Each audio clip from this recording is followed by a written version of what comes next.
아멘.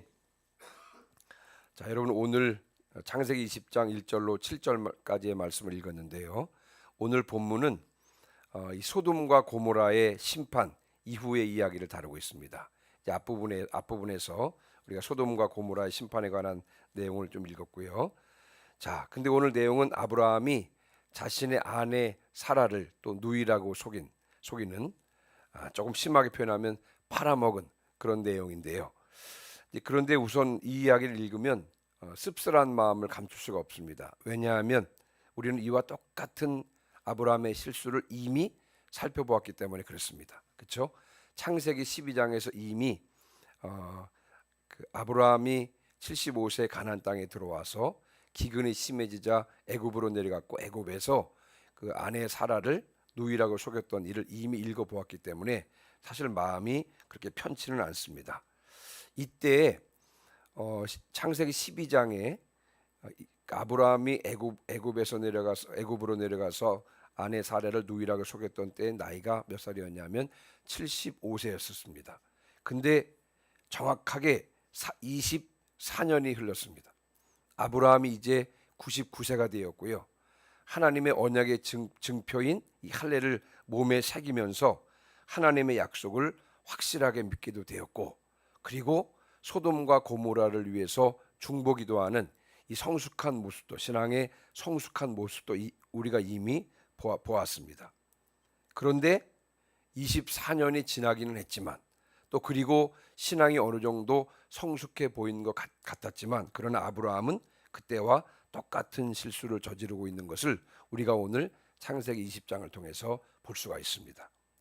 자, 그러면 이제 본문을 통해서요, 이 이야기를 보다 좀 구체적으로 좀 살펴보도록 하겠습니다. 자, 먼저 1절입니다. 우리 20장 1절을 다시 한번 읽어보겠습니다. 시작.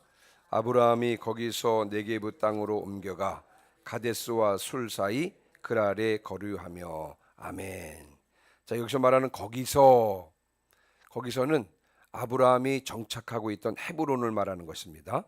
아브라함은 이제 가나안 땅인, 하나님께서 약속해 주신 그 가나안 땅인 헤브론을 떠나서 블레셋 사람의 땅인 그랄로 가서 거기에서 살게 되었습니다. 근데 여러분, 저는 이제 이 본문을 딱 읽으면서 1절을 보면서 이런 질문이 생기더라고요. 아브라함이 왜 가나안 땅을 떠났을까? 왜 하나님께서 약속해 주셨던 그 가나안 땅을 떠나서 블레셋 사람의 땅 그랄로 갔을까? 이런 질문이 먼저 생겼습니다. 그 이유에 대해서 본문은 자세하게 설명하고 있지는 않습니다만, 그러나 우리는 여러 성경학자들의 도움을 받아서 그 이유를 몇 가지로 추측해 볼 수가 있는데, 성경학자들은 이 아브라함이 가나안 땅을 떠나서 블레셋 사람의 땅 그랄로 간 이유에 대해서 몇 가지로 설명을 하고 있는데, 먼저는 유목민이니까 물과 목초지를 찾아서 떠난 것이다. 또 기근이 있었을 것이다. 여러분, 창세기 12장에도 기근이 심해서 애굽 땅으로 내려갔었잖아요. 아마 기근이 있었을 것이고, 그리고 앞부분이 소돔과 고모라의 심판 장면이 나오잖아요. 근데 그 장면을 목격하고 충격을 받아서 그 참상을 잊어버리기 위해서 떠났을 것이다. 그리고 또 어떤 사람들은요, 이 창세기 23장에 보면 해족속이 등장하는데, 아마 당시에 이 해족속이 그 헤브론 지역을 침입했는데, 이 해족속의 침입을 피하기 위해서 아마 그곳을 떠났을 것이다. 이렇게 이야기를 합니다. 자, 이게 무슨 뜻이냐면 아브라함이 가나안 땅을 떠날 만한 충분한 이유가 있었다는 것입니다. 충분한 이유가 있었기 때문에 아브라함은 어쩔 수 없이 가나안 땅을 떠났다고 하는 것입니다. 자, 그리고 또 이런 질문이 들었습니다. 어떤 질문이냐면, 왜 이번에는 애굽이 아니라 그랄일까? 창세기 12장에는 여러분 기근이 생겼을 때 애굽 땅까지 내려갔었잖아요. 근데 왜 이번에는 애굽이 아니라 그랄 땅으로 내려갔을까? 그랄은 여러분 지도상으로 바라보면 가나안 땅의 남쪽 지역입니다. 그러니까 가나안과 거의 붙어있는 가까운 지역입니다. 여러분, 아브라함은 이미 애굽으로 내려갔던 쓴 경험이 있습니다. 그래서 여러분, 애굽은 안 됐고요. 가능하면 가나안 땅과 가까운 곳, 이 정도는 떠나 있어도 되지 않을까? 아마 이런 생각을 했을지도 모르겠습니다. 자, 우리 이 시간 우리는 이 단어에 대해서 좀 묵상하기를 좀 원하는데요. 어쩔 수 없이 라고 하는 단어입니다. 어쩔 수 없이. 아브라함은요, 어쩔 수 없이 가나안 땅을 떠나야 했다는 것입니다.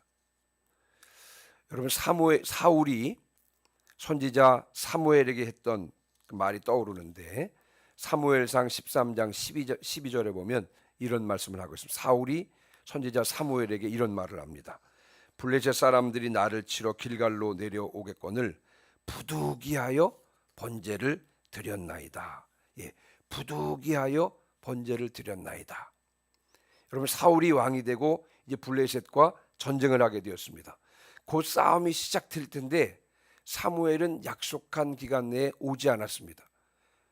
선지자 사무엘이 와서 하나님께 제사를 드리고 그래야 싸움을 시작할 수가 있는데, 그런데 사무엘은 오지 않고 백성들은 두려워서, 블레셋이 두려워서 점점 흩어지고 있는 이런 상황이었습니다. 그래서 여러분, 사울은 부두기에서 어쩔 수 없이 번제를 드리게 된 것입니다. 사울은 비록 왕이었지만 여러분, 제사장이 아니었기 때문에 하나님의 제사를 집례할 수가 없었습니다. 그러나 블레셋 때문에 전쟁을 해야 했기 때문에, 전쟁에서 승리를 해야 됐기 때문에 어쩔 수 없이 제사를 드릴 수밖에 없었던 것입니다. 여러분, 아브라함에게는 어쩔 수 없이 가나안 땅을 떠날 수밖에 없는 상황이었고요. 사울에게는요, 부득이하여 제사를 집례할 수밖에 없는 그런 상황이었습니다. 그러나 그럼에도 불구하고 아브라함의 경우나 사울의 경우나 하나님께는요, 어쩔 수 없는 상황이 존재하지 않는 것입니다. 그러므로 아브라함은 어쩔 수 없는 상황임에도 불구하고 믿음으로 가나안 땅에 남아 있었어야 하는 것이고요. 사울은 부득이한 상황임에도 불구하고 믿음으로 사무엘 선지자를 기다렸어야 하는 것입니다. 여러분, 요즘에 우리 교회에서 자주 많이 듣는 말이 있습니다. 담임 목사님께서 하시는 말씀인데요. 죽어도 뭘 지켜야 된다고요? 죽어도 믿음을 지켜야 한다는 말이 있습니다. 죽어도, 이 말은 무슨 뜻입니까?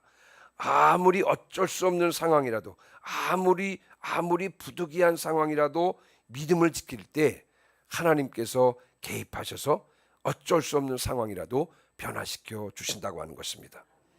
죽어도 믿음을 지키시기를 주님의 이름으로 축원합니다. 어쩔 수 없는 상황 속에서도요, 주님을 신뢰하며 믿음을 지키시기를 주님의 이름으로 축원합니다. 여러분, 이렇게 해서 아브라함이 다시 한번 이제 가나안 땅을 떠나게 됩니다. 아브라함은 지난번에도 가나안 땅을 떠났을 때 유혹을 받았거든요. 여러분, 이번에도 그랬습니다. 아브라함이 약속의 땅 가나안 땅을 떠났을 때 또다시 시험에 넘어가게 되는데, 자, 20장 2절입니다. 자, 20장 2절 말씀 같이 읽겠습니다. 시작.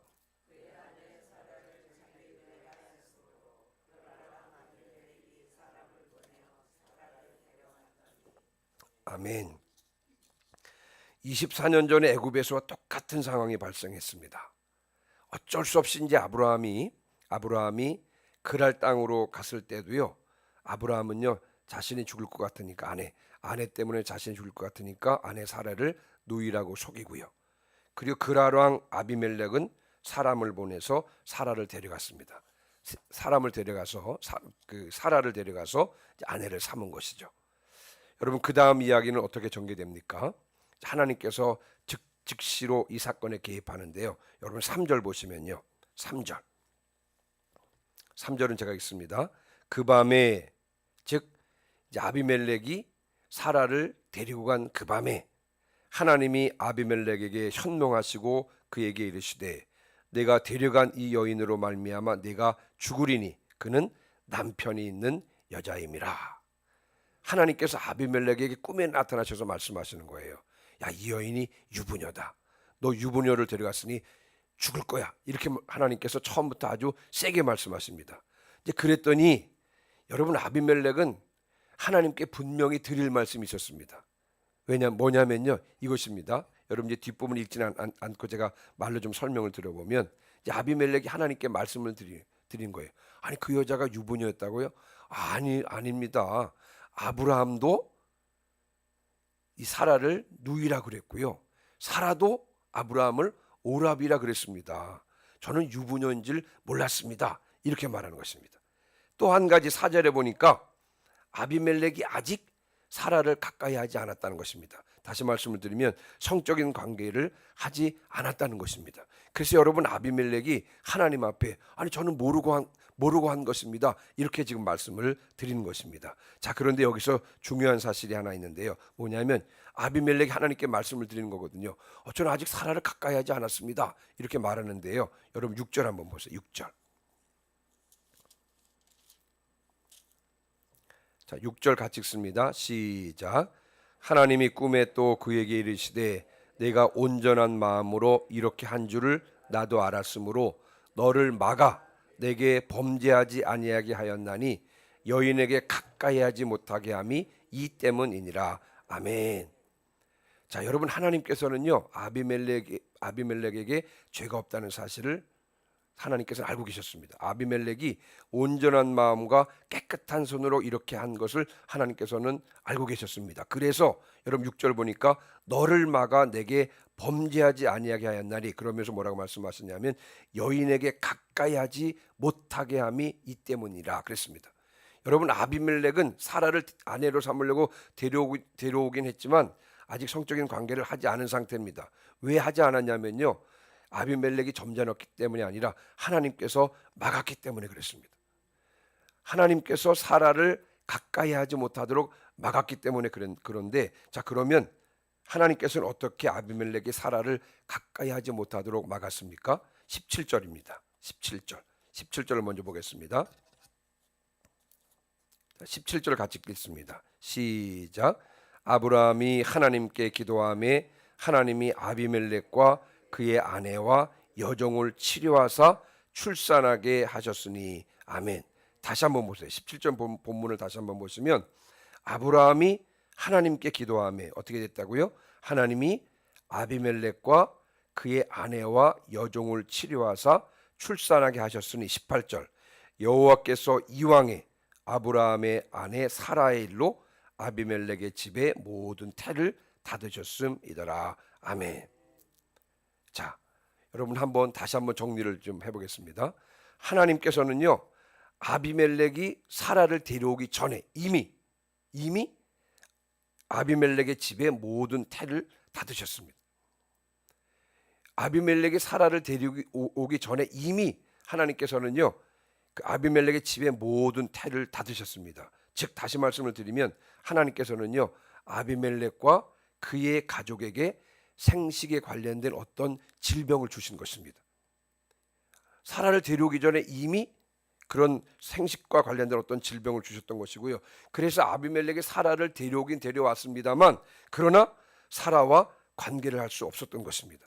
여러분 아비멜렉이 참은 것이 아니라 아비멜렉이 할 수 없도록 이미 하나님께서 조치를 취해 주신 것입니다. 하나님께서 이런 방법으로 사라를 보호하셨던 것입니다. 이게 무슨 말씀입니까? 다시 한번 말씀을 드려보면요, 하나님께서는요 이미 아브라함이 가나안 땅에서 그랄로 내려오셔서 실수할 것을 알고 계셨다는 것입니다. 여러분 이해가 되시나요? 네, 다시요. 하나님께서는요 이미 아브라함이 그랄로 내려오셔서 실수할 것을 알고 계셨습니다. 아브라함이 약해서 아내 사라를 누이로 속일 것을 알고 계셨고요. 그리고 아비멜렉이 사라를 데려갈 것도 알고 계셨습니다. 그래서 이미 미리 아비멜렉의 집에 미리 조치를 취한 것입니다. 여러분 하나님은 실로 시공간을 초월하신 분이시고요. 하나님은 모든 것을 아시는 전지전능한 분이십니다. 그리고 당신의 택함 받는 백성들을 지켜주시는 분이십니다. 그래서 하나님께서는요 아브라함의 실수에도 불구하고 사라를 지켜주셔서 사라를 통해서 이삭이 태어날 계획을 차질 없이 진행하시는 것입니다. 뿐만 아니라 하나님께서는요 당신의 백성을 계속해서 믿음의 사람으로 만들어 가시는 중이신 것입니다. 여러분 지금 아브라함이 이런 실수를 했습니다만 여러분 이 실수를 지금 하나님께서 어떻게 사용하시는지 우리가 한번 7절을 다시 한번 보겠습니다. 7절입니다. 자, 7절 같이 읽습니다. 시작. 이제 그 사람의 아내를 돌려보내라.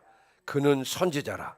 그가 너를 위하여 기도하리니 내가 살려니와 내가 돌려보내지 아니하면 너와 내게 속한 자가 다 반드시 죽을 줄 알지니라. 아멘. 하나님께서 아비멜렉에게 사라를 돌려보내라고 말씀하시면서 여러분 아브라함을 어떻게 소개하고 있냐면요, 선지자라 이렇게 소개하고 있습니다. 다시 말하면 아브라함은 어떤 사람이다? 하나님의 계시를 받아서 전하는 자다. 다시 말씀을 드리면 아브라함은 하나님의 특별한 자라고 하는 것입니다. 하나님께서는요 아비멜렉에게 아브라함을 보는 인식을 바꿔주었습니다. 여러분 지금 아비멜렉의 입장에서 바라보면 이 하나님과 아비멜렉 사이에 이 문제를 해결해 줄 중간 역할을 할 사람은 누구밖에 없어요? 아브라함밖에 없는 것입니다. 아브라함이 기도해야 아비멜렉이 살 수 있는 것입니다. 그러니까 여러분 아비멜렉의 눈에 아브라함이 어떻게 보였겠습니까? 나중에 이제 우리가 오늘 읽지 않았습니다만 14절 16절에 보니까 아비멜렉이 이 일로 인해서 사라를 돌려보냈을 뿐만 아니라 여러분 아브라함에게 양과 소와 종들도 주고요, 사라에게도 미안하다 그러면서 은 1000개를 주었습니다. 저는 오늘 이 말씀을 드리고 싶습니다. 이와 같은 과정을 옆에서 아브라함이 다 이제 지켜보고 알게 될 것 아니겠습니까? 여러분 이와 같은 과정들을 본 아브라함이 어땠을까요? 여러분 아브라함이 또 믿음이 약해져서 어쩔 수 없이 가나안 땅을 떠나서 그래도 양심이 있어서 애국까지는 내려가지 못하고 그래도 가나안 땅 가까운 지금 그날 땅에 머물러 있고 또 똑같이 24년 전에 똑같은 실수를 해서 사라를 아내가 아니라 누이라고 속인 이와 같은 똑같은 실수를 하고 있습니다만, 그러나 그 과정 가운데 여러분 아브라함이 또 새롭게 깨달은 것입니다. 하나님은 당신의 택한 백성을 지키시는 분이시고 또 모든 것을 아시면서 또 나를 믿음의 사람으로 만들어 가시는구나. 아마 이 사실을 분명하게 깨달아 알았을 것입니다. 뿐만 아니라 자신이 선지자임을, 하나님 앞에 특별한 존재임을, 자신의 정체성에 대해서 다시 한번 분명하게 깨달았을 것입니다. 여러분 소돔과 고모라를 위해서 아브라함이 중복이 됐잖아요. 그리고 또 이제 이 아비멜렉을 위해서 기도했을 것입니다. 나중에 기도를 합니다. 처음에 아비멜렉은 두려운 대상이었습니다만 이제 후에 아브라함은요 아비멜렉을 긍휼의 대상으로 바라보며 아비멜렉의 집의 치유를 위해서 나중에 아브라함이 기도하게 됩니다. 그러면서요 자신의 정체성을 다시 한번 분명하게 깨닫게 된 것입니다. 그리고요 다시 영적으로 완전히 회복된 것입니다. 아브라함은 24년 전과 똑같은 실수를 했습니다만 그러나 하나님께서는 그의 실수 가운데 개입해 주셔서 다시 아브라함의 정체성을 깨우쳐 주셨고 다시 영적으로 회복시켜 주셔서 믿음의 조상이 되는 그 길을 계속 걸어가도록 지켜주셨던 것입니다. 저는 이제 이 본문을 이렇게 마무리하면서 고린도전서 15장 10절 말씀이 생각이 났는데 여러분 한번 따라해 보실까요? 나의 나 된 것은 하나님의 은혜로 된 것이니. 아멘. 여러분 아브라함이 믿음의 조상이 된 것은 전적인 하나님의 은혜인 줄 믿습니다. 우리가 지금 여기까지 올 수 있었던 것 또한 전적인 하나님의 은혜인 줄 믿습니다. 그러나 여러분 하나님께서는 우리가 지금 이 자리에 머물기를 원하시는 것이 아니라 하나님께서는 계속해서 우리를 온전한 믿음의 사람으로 만들어 가시기를 원하시는 줄 믿습니다. 그래서 여러분 우리가 이 새벽에 기도해야 될 텐데요. 주님 지금까지 은혜를 베풀어 주셔서 여기까지 인도해 주심을 인하여 감사합니다. 주여 저를 더욱 온전한 믿음의 사람으로 세워 주시옵소서. 저를 더욱 온전한 믿음의 사람으로 세워 주시옵소서. 이와 같은 기도를 올려드리는 이 새벽 되시기를 주님의 이름으로 축원합니다. 아멘.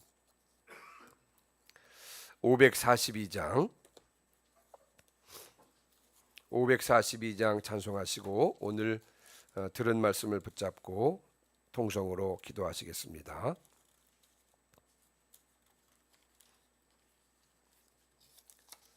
542장 찬송하시기 전에 부활신앙 및 교회의 봉을 위한 기도 제목을 함께 읽겠습니다.